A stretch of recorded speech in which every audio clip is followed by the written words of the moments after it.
In this last lesson of this first overview chapter of Python, we're going to look at how to create functions. Function definitions in Python are very similar to other languages, with one major difference being we put the function definition at the beginning of the script rather than after the program, which is what you do in a lot of languages. So let's start looking at some examples. We're going to start a new script.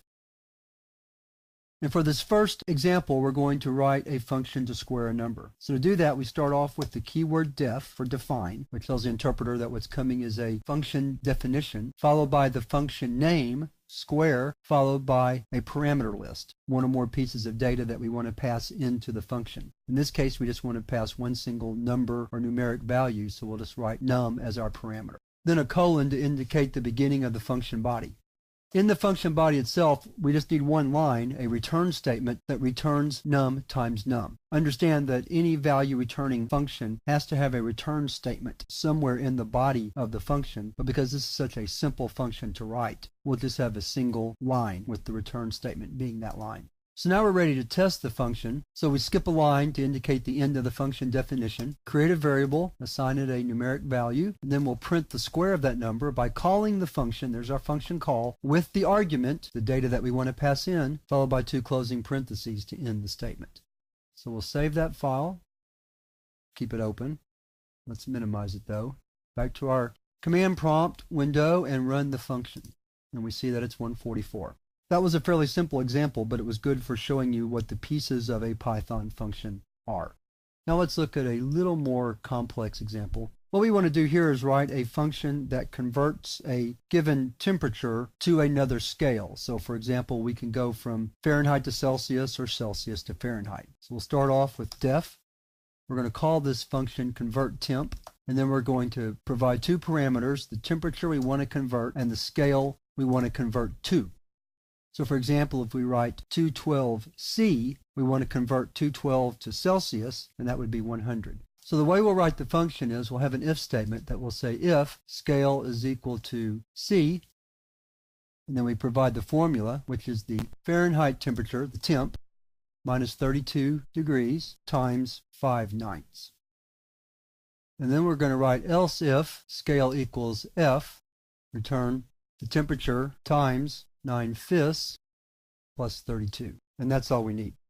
So comment out these first lines or erase them, however you want to do that. I'll comment mine out.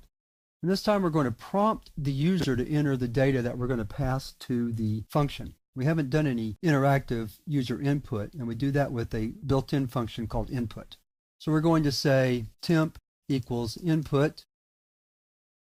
And actually, we need to convert that, and I'll explain why in just a second. So what we're going to do is we're going to say int input, enter a temperature. The reason we have to convert it is input returns its value, which will be what the user enters as a string. And we want to convert that to a numeric value, and int will work just fine right here. And then we're going to say scale, and we'll use the same names as the parameters, although we don't have to, of course. And here we're not going to have to change anything, so we're going to say input, enter the scale to convert to. Okay? Then we're going to create another variable to get the converted temp. We'll call it converted equals to convert temp, temp, and scale. And then we'll say print the converted temp is string converted. All right, let's give that a shot. Save the file. Back to our command prompt. Clear the screen. And let's go from Fahrenheit to Celsius.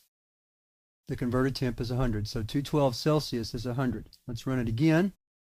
This time let's go 0 to F, and 0 Celsius is 32 degrees Fahrenheit. So that is how you write value returning functions. You can also write functions that simply perform some task, what are called in other languages void functions, for example. Here's a very simple example. We'll write a function that takes a string and writes that string one character per line. So we're going to say for I in string, print I. Simple enough. But notice we don't have a return value because all we're trying to do is get the effect or the operation of the function rather than a return value. So let's comment out this old code. And now let's write some new code. And we can make it interactive if we like. So we'll say word equals input, enter a word. or it could have been a phrase. And then we're going to say 1 per line word. That's all we have to do. Save the file. Back to our command prompt. Let's clear the screen and then call the script. Let's try it with a sentence. So there's another example. So you can write what are essentially void functions just as well as you can in any other language using Python. So that wraps up this lesson on writing functions. And now we're ready to move to the next chapter, where we're still in an overview of Python, but we're going to cover some more advanced topics such as object-oriented programming and creating modules. And we'll begin that in the next lesson, in the next chapter.